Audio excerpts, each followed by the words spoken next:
Mbunge wa Kisarawe Selemani Jafo ameomba washirika wa maendeleo kuendelea kushirikiana na asasi mbalimbali za kiraia kama vile Raja Foundation kutatua changamoto za kiuchumi na kijamii zinazokabili wananchi nchini.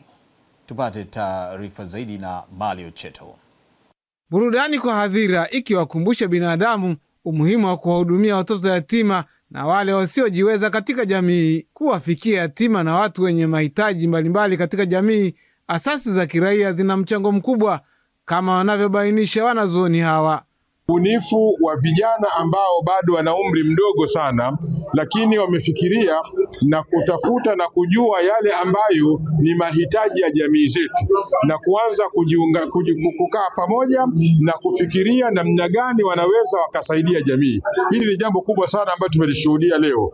Kikubwa naambia ndugu zangu Rajai waendelee kuwa ni matarajio kwa wanyonge, ni matarajio yenye furaha kwa wenye huzuni, ni matarajio kwa waliokataa tamaa na maisha ili wapate mwelekeo.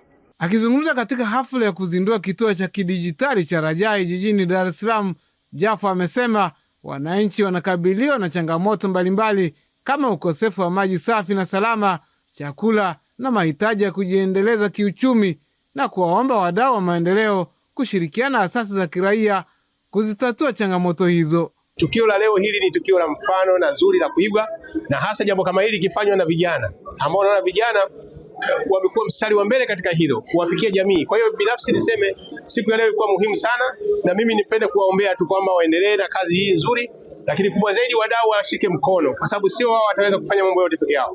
Wadau mbalimbali, makampuni, watu binafsi waweze kuwasaidia taasisi hii iweze kufanya vizuri, iweze kuwafikia watu wengine katika taifa letu. Rajai Foundation iliyoanzishwa mwaka jana 2025 mpaka sasa imechimba visima 175 katika mikoa ya Singida na Tanga, kutoa chakula kwa wananchi wenye uhitaji na kuwezesha vijana na akina mama kwa kuwapa mitaji ya kuendeleza biashara zao.